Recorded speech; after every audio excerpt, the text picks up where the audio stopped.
Welcome to Tips on Collecting Baseball Cards for Fun and Profit, Part 3.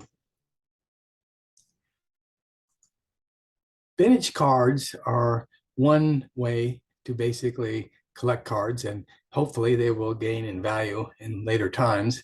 And these are cards that were made and produced and made available before 1980.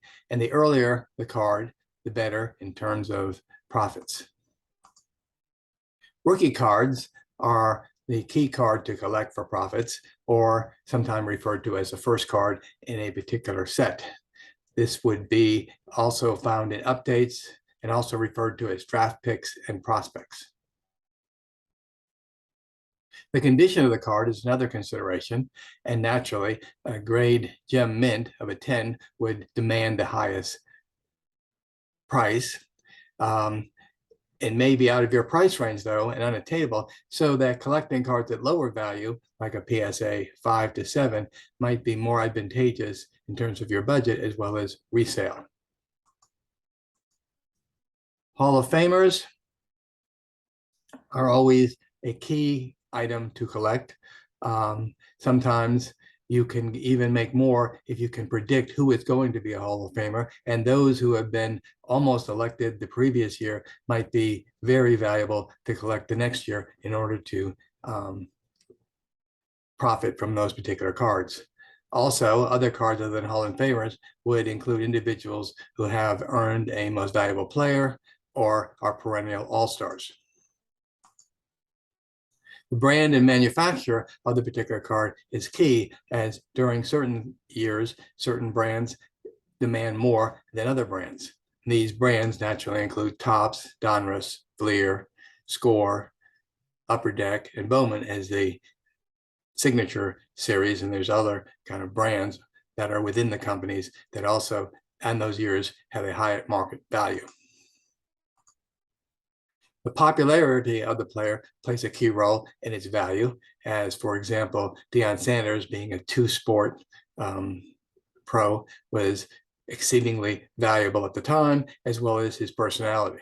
Another individual, Steve Carlton, though he was a Hall of Famer, his relationship with the media was not that great, and he, as a player, wasn't promoted much, which might have often detracted from the sale of his cards.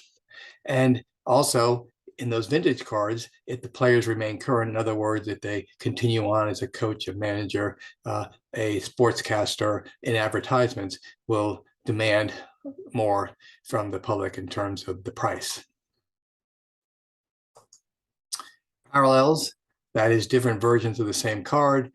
Different versions sometimes carry a higher price depending on what they're made of. For example, the Topps Traded is a parallel of Don Mattingly and demands a much higher price, as well as the Topps Tiffany. And then there are cards currently within the companies that I refer to as parallels, some as many as 20 different types of refractors, all demanding different prices. High numbers is something in the history of cards that is helpful to know when you're purchasing or selling a card. These are cards that the company releases in bunches to keep buyers' interest high into the late summer and fall. So in the vintage years, probably before 1974, they would sell the cards in series, and maybe as many as 6 series, each having anywhere from 50 to 200 cards. And when it came to the end of the season, they would ramp down production in preparation for the football season. So there would be fewer of those cards available. The last series was often rarer and fewer were printed. Usually these high number cards are collected today for people who are kind of collating their own sets and want to complete the set, which will need to have those high number late issue cards, or they want to obtain all the cards of a particular star player that they're collecting, like say a Mickey Mantle, or more valuable collection due to the fact that they are pricier and people collect them to maybe make a profit. This is the 1961 Joe Gibbons 523, and it's worth 3 to 50 times more than other commons in the 1961 set. Grant Jackson on this card, along with Bart Shuley, were considered higher in price, even more so than Hall of Famers in this year, 1966, than Jim Palmer or Rollie Fingers, because it was a high number card. Nolan Ryan, 1977 card is of great value because it is in that high number 650 out of 660. And then in the famous 1952 top set, Ed Matthews is one of the cards that's the most valuable, not only because he was a super player and a Hall of Famer, but also his card was the last card in the set, which we'll talk more about later, numbering 407. And then even Mickey Mantle's card in 1959 demands a higher price. His All-Star card, which was 564 out of 572. Multiple series do not occur now after 1974, as most of the cards are distributed in 1 to 2 series. Pinnacle attempted to redo this, kind of distributing cards in several series, but it didn't pan out. The position and the sequence of the cards. So we've already alluded to this, and I said I would come back to it. Kids in the hobby era and before the 1980s would stack their cards in sequence and bind them with a rubber band. The first and the last cards were in direct contact with the rubber band and subject to more exposure and thusly damage and wear. So the timing of purchasing cards is also very helpful in terms of knowing what price to put on it and what price they'll demand. So the earlier the card, the better. And of course, the earlier cards are scarcer than the current cards, certainly, especially during the junk wax era, where there was a glut of cards. The key thing in timing, many times, if the player is in the Hall of Fame, but more importantly, if they're about to be inducted into the Hall of Fame, the price of that card will go up, as such was Derek Jeter. When the player passes away, soon afterwards, those cards are highly valued. Case in point, when Hank Aaron passed away, those cards not only sold very easily, but one could mark up the price because the players was currently of interest to the collector. Anytime a record is broken or about to be broken, the cards will go up, as in the case of Rickey Henderson's card when he broke the base stealing record. When there's a down market, this is the time to buy. When there's an up market, this is the time to sell. So basically, if people kind of caught the market at the peak at around 2021, it was great. But if they basically tried to sell after that, the market crashed and they lost money. It rises during the season and falls during the off season, even today. So during the baseball season, the baseball cards will demand a higher price. During the football season, they're not as much in demand. And it also depends on the market conditions. So during the baseball strike of 1994, when no games were played, the value of cards went significantly down. During the mark exodus of people out of the baseball card hobby from maybe 1999 going on till 2015, the value of cards didn't seem to rise much at all, and many times were much less than they are today. Inserts naturally demand a higher price because those cards are in lower supply and considered to be unique. So signed rookie cards, relics, things like baseball and shirts and hats and so forth that are included in the card, and all of those things demand a higher price. Then the card design, that means the appearance of the card in terms of the different coloring, the borders, the coatings, the composition, and so forth. So that some of the cards that were considered to be more attractive than others during the years of collecting was the 1959 Topps, the 1953 Bowmans, 84 Donruss, the 55 Topps, and the 91 cards of Stadium Club. Team affiliation. So basically, there are some teams that sell better than others. Either those particular years, they've had winning years in terms of World Series wins. They're a popular team, America's team, or have large markets of sales. So typically the cards that, of all the cards, if you're selling on a more national basis, that would reap more benefit would be the Yankees, Red Sox, Dodgers, and Cubs. And wherever you're selling in that particular community, those cards of that particular team will sell better. And then it's always been that power hitters or home run hitters seem to kind of demand more interest, and the cards might be easier to sell. So we certainly go after cards like Mickey Mantle and Willie Mays and Hank Aaron during their productive years, but also for long after as vintage cards. Mark McGwire was very popular during the time that he was going to break Hank Aaron's record, and before it was noticed that he was on performance enhancing drugs. Canseco the same way. Their cards took a deep dive after not only was it the card glut, but also the steroid era. And then today, certainly Aaron Judge demands a higher price. And one of the reasons is he's a power hitter. Storage and protection of cards is very important in terms of the value that one will be able to make on this sale. We'll talk about this at greater length today. Homework, that's something one needs to do if they're really going to basically show a profit in selling cards.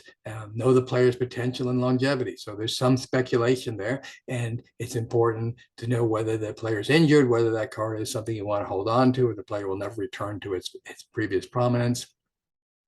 And where that homework can be done is numerous kind of sports collector magazines that will kind of keep you up to date in terms of the potential of the player, potential going into the Hall of Fame, as well as injury reports and so on. So doing one's homework and keeping or holding on to cards and then selling them is really of the utmost importance.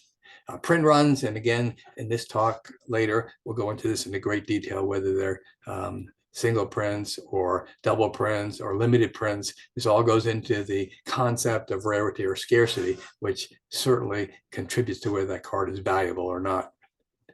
And then the overall demand of that particular player is going to be key. Cultural relevance is that player, even though it's a vintage card, they still remain popular today, like the Mickey Mantles and the Ted Williams and so forth, or are they heroes that are long and soon forgotten?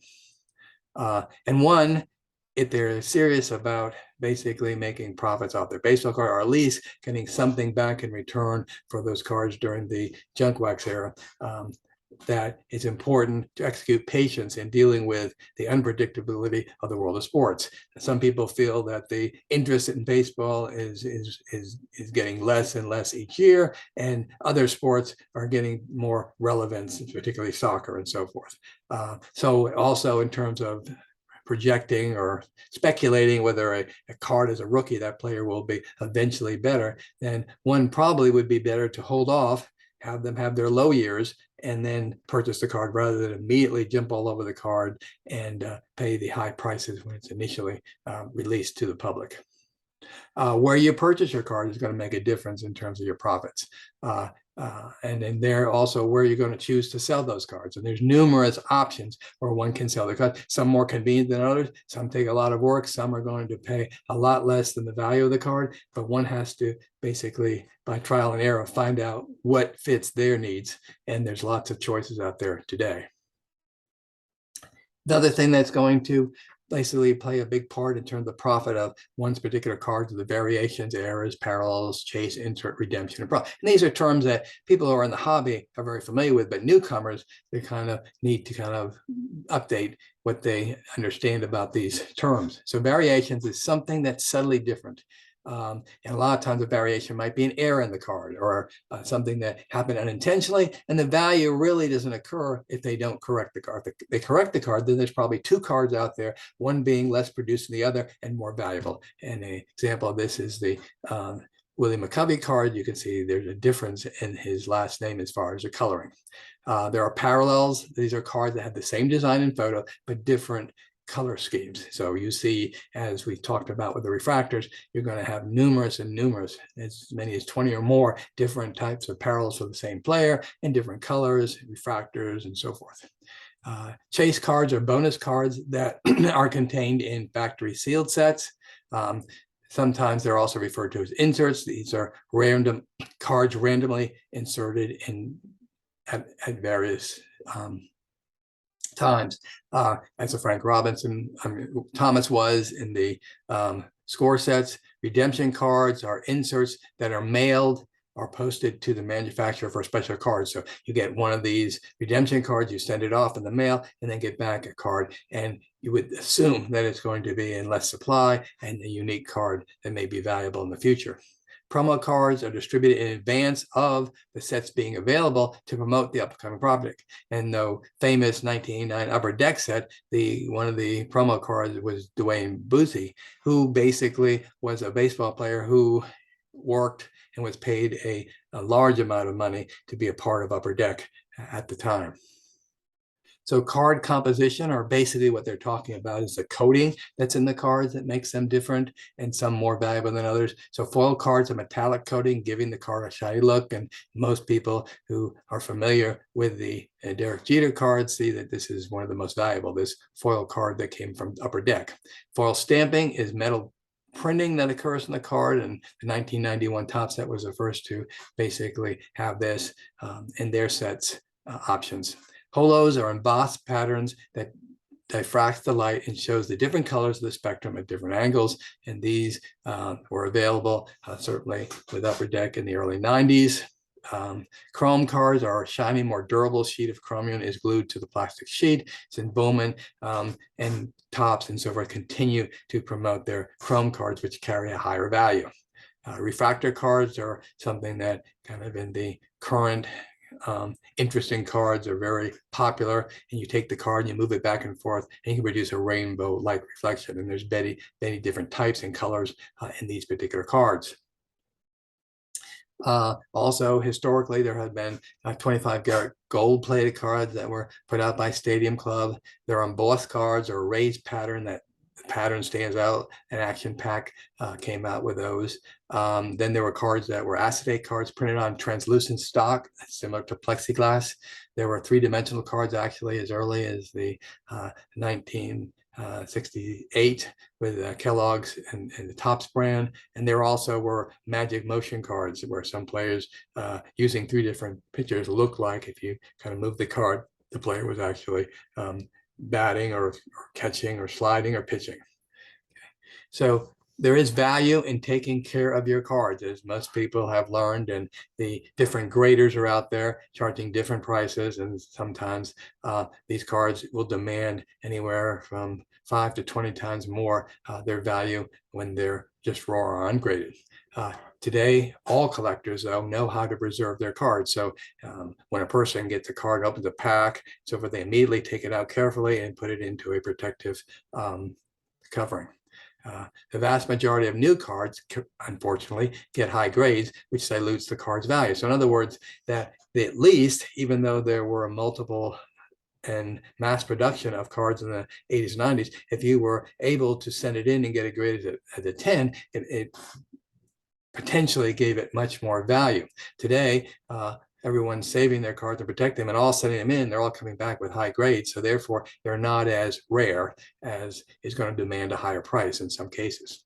The variability itself in grading is often generated by the card manufacturer. That is, that no matter how careful you are in preserving and protecting that card, the card as it's sent to you in the pack or in the factory sealed box is going to dictate whether that card can be a 7, 8, 9, or 10. And many times it looks, because you never did anything to it, it should be a gem mint, but there's differences in the centering, there's differences in the borders, there's differences in the surface and gloss and so forth. So out of our control, but basically you're almost like rolling the dice to see if this card is going to be a 10. So many times cards that are sent in today, everybody kind of rushing to want to get them graded and then sell them, will think, I just took it out of a factory sealed set, it should be a 10, they come back even a 7. Here's a whole range of Mickey Mantle cards that go from a 10 all the way down to a 7, and yet if you just look at the pictures, it'd be hard to tell the difference. And usually they're using highly magnification to look at the corners and the stains and so forth and so on. So it's not a done deal just because the card's been well preserved, but better than if it wasn't. Okay, proper storage then, how do we do proper storage? So there's specialized trading boxes that most people keep their cards in. It's a way to sort your cards so you can easily sift through them. Then there is the 9 pocket protector sleeves. It basically is a good way to view your cards and to kind of separate and keep them safe, supposedly. Protective flexible plastic top loaders sleeves ensure that the edges won't get worn or bent. So this is the most popular way that people have been preserving their cards, at least since the 70s in terms of collecting. They should protect against sun and dirt, and the thicker card preserver allows the card to move around less and therefore preserves its corners and borders better. So there are many different types of these card sleeves. And then often they're used together with a soft, often referred to as a penny sleeve, in order to provide more protection of the card. As regard to the type used, this is based on personal preference. However, these protective card sleeves are made of different substances. So if it's made of a polypropylene, they usually are considered amongst the best and they're safer. The chemical within these materials are chemically stable and as close to pH neutral as possible. However, the older type of sleeves were made of plasticizers, PVC, which releases a chemical gas into the air and causes a breakdown of the material. So many of the sleeves today kind of promote the following, that they are no PVC and they're acid free and clear of polypropylene. That's what they're made of. So those are the ones that are kind of promoted for these differences. And as well as those same, we talked about the 9-pocket sleeves, they also are promoting no PVC and acid free and UV protection, all the things we talked about. And the storage itself, also where you store it, has to be climate controlled at a constant temperature, out of sunlight, and properly ventilated. So all of those are key in terms of if you're keeping a vintage card and expect to sell it maybe 10, 20, 30 or more years later, that it will still be in that kind of maximum condition for best grading. The 70s, 80s, and into the 90s, people were often protecting their cards using screw down holders, which now we're told that they're not a very good way to preserve your card. Screw down holders cause significant damage to cards. The pressure applied from the tightening of the screws can flatten out the card over time. And this is picked up by the card graders and basically sometimes not graded as a result of it or given a low score. It makes the card appear larger than normal from the pressure, and the card must have room to breathe with it at a maximum space between the card itself and the protective holder. So these are considerations. Screw down holders are generally made of PVC, which you already said is kind of counter to kind of keeping the card in its best condition. And then many of the cards that were kind of protected this way cause whitening of the corners, which is very common damage to screw down holders. And also these corners became very shiny. So as in the case of the very highly in demand and costly Michael Jordan Fleer 87 rookie card, you can see in the corners that this almost makes it look altered, and some card graders, including PSA, will not grade that card, and or that they will grade it at a low value, and you lose a lot of value from that card having kept it in a screw down holder. Avoid 9-card pocket pages made of PVC, as we mentioned before, because that PVC leaches out over time, results in an oily film on the page that can adhere to the cards and may pull ink off the card when the card is removed. So it causes damage once you basically remove them after storing this way for a period of time. The pages themselves become stiff, wrinkled, and stick together. And as a result of the PVC plastic is turning to its normal rigid state. So plastic turns yellow over time due to a chemical reaction that occurs when it's exposed to light. So many of these top loaders and so forth, as you can see in this picture, here's an example of a Michael Jordan card kept in a sleeve and it's clear, the card holder is clear. And then here's one that has been exposed to light and you can see the yellowing kind of looks like the card's discolored, but the card really is okay. It's just the holder that has basically oxidized and become yellow. Packaging, 91 up to 1991, Topps stopped including gum in their packs because the gum caused staining, as you can see in these pictures here. And really, it was not a kind of an added advantage to kind of selling the cards with gum. Usually by the time people bought it, it was hard and stiff. So in the gum on that bottom card significantly destroyed the appearance and would have a very lowered grade. And also the actual pack covering, which was a wax, would cause wax stains. And this was why wax packs were discontinued in 1991, and they cause a rubbing on the surface. Now, to basically get rid of that kind of wax, they found out you could take a pantyhose or nylon and carefully kind of rub it, and it would remove many of those wax stains. So a very kind of tip to kind of make your card more presentable and a higher grade. 1992, the plastic grabbers were replacing the wax ones, but they were kind of cluttered with text and cramping info. And then you'll see we moved later in 1989, first introduced by Upper Deck, and 1995 Topps foil packs. And this kind of prevented that kind of problems that one would have with the wax packs as well as the plastic wrappers. And then there are also different kind of containers for the cards back before 2000, and they sold blister packs, which contain multiple packs of cards and packages that you can see through the plastic. So you could actually look and see what that top card and what you were purchasing was, and or the packs were actually stored in these kind of blister packs, and you would buy them in single or triple packs this way. There were also rack packs, and these were unwrapped cards for retail, and they were kind of sold on these were called peg hanger sales, and then they would just kind of hang on hooks, and you could actually see 3 of the players that you were getting on top, and if you look to the back, you could get 3 of the players also. So still 6 players you could kind of cue into whether you should buy that pack or not. And many people would look through the packs to get those kind of popular players for their collections. The hobby box were items sold mainly to collectors like hobby shops through stores that deal exclusively in collectible cards. In the quantities of packs and the number of cards per pack, different odds in terms of getting special players. There's an increased price for these hobby cards and a difference in availability to consumers.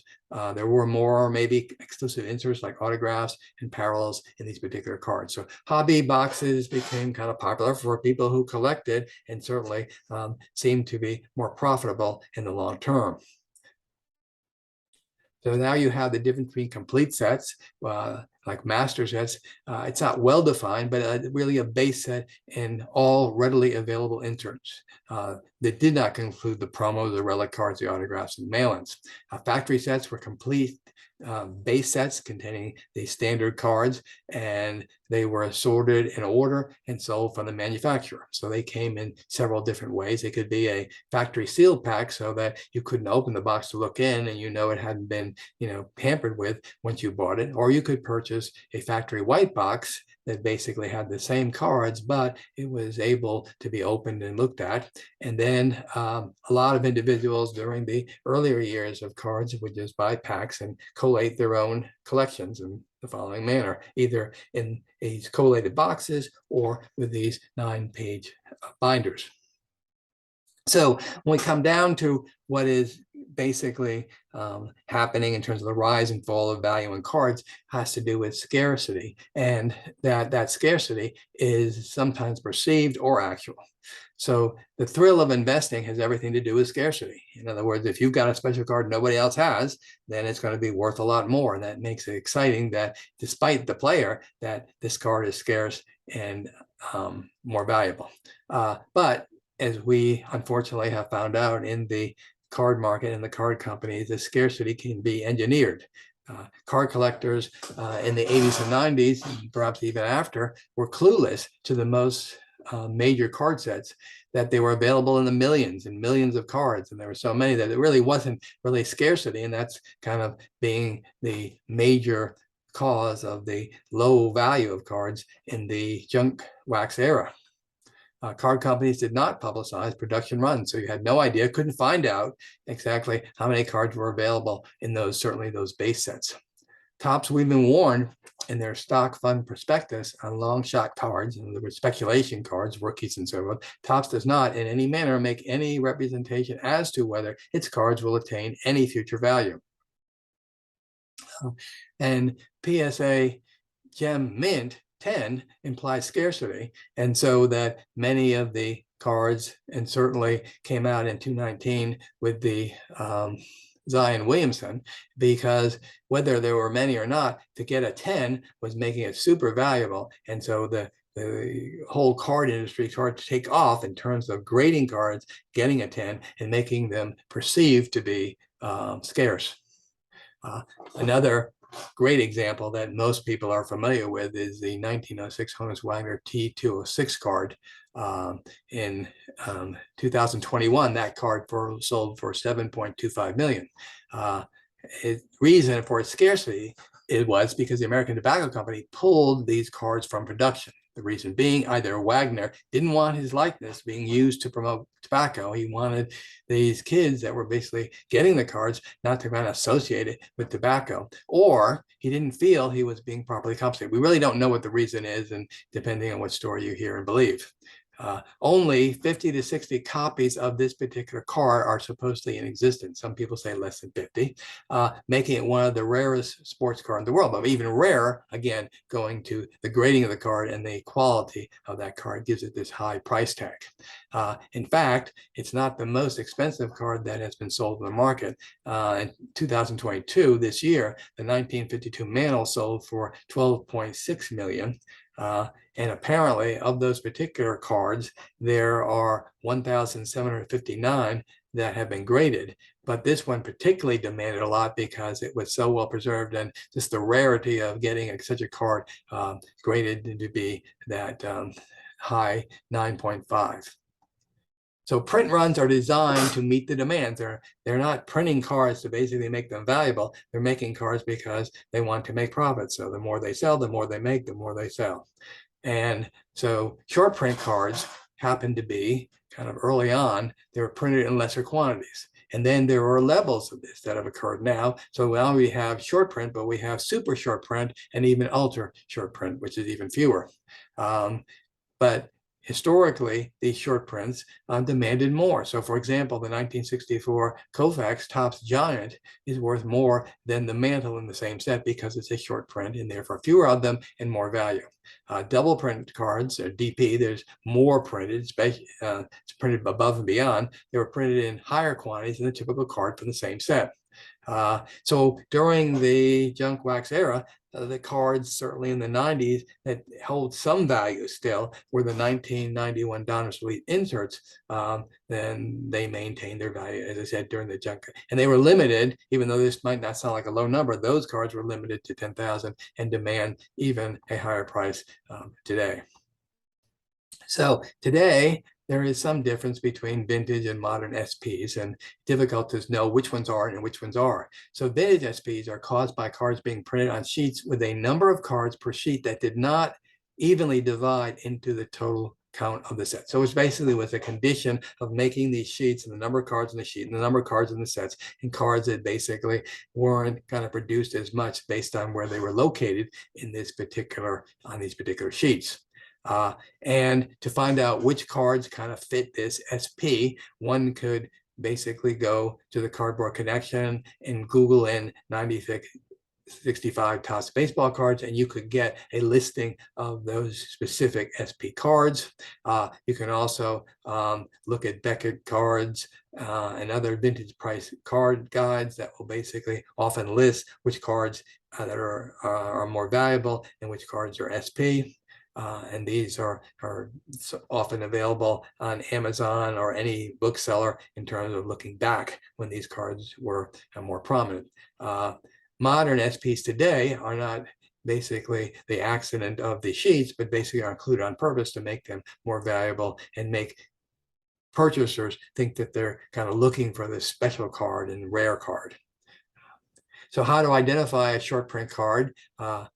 today in terms of the sets? Well, there's several things that are promoted or talked about on the internet. One of them is that coincidentally, many have that are short prints or horizontal or landscape cards. And so as opposed to longitudinal up and down, that the kind of horizontal cards may be more likely to be SP, but not all the time. There are different images. You can kind of get a clue. So if it's a picture of the player outside the non-sporting situation or a non-sporting situation, they may tend to be more likely to be an SP card. And limited production cards are marked with cards with serial numbers to show collectors how many were printed. So a lot of times, if you look at the back of the card, at the very bottom, you'll see a code number.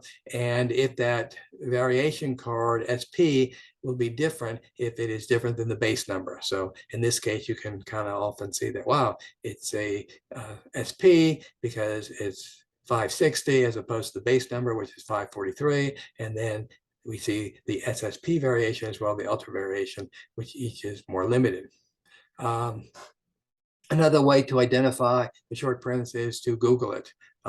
Just put down the brand and the year of the card, and it will have a listing of all of its cards, sort of like a checklist, and will list the short prints.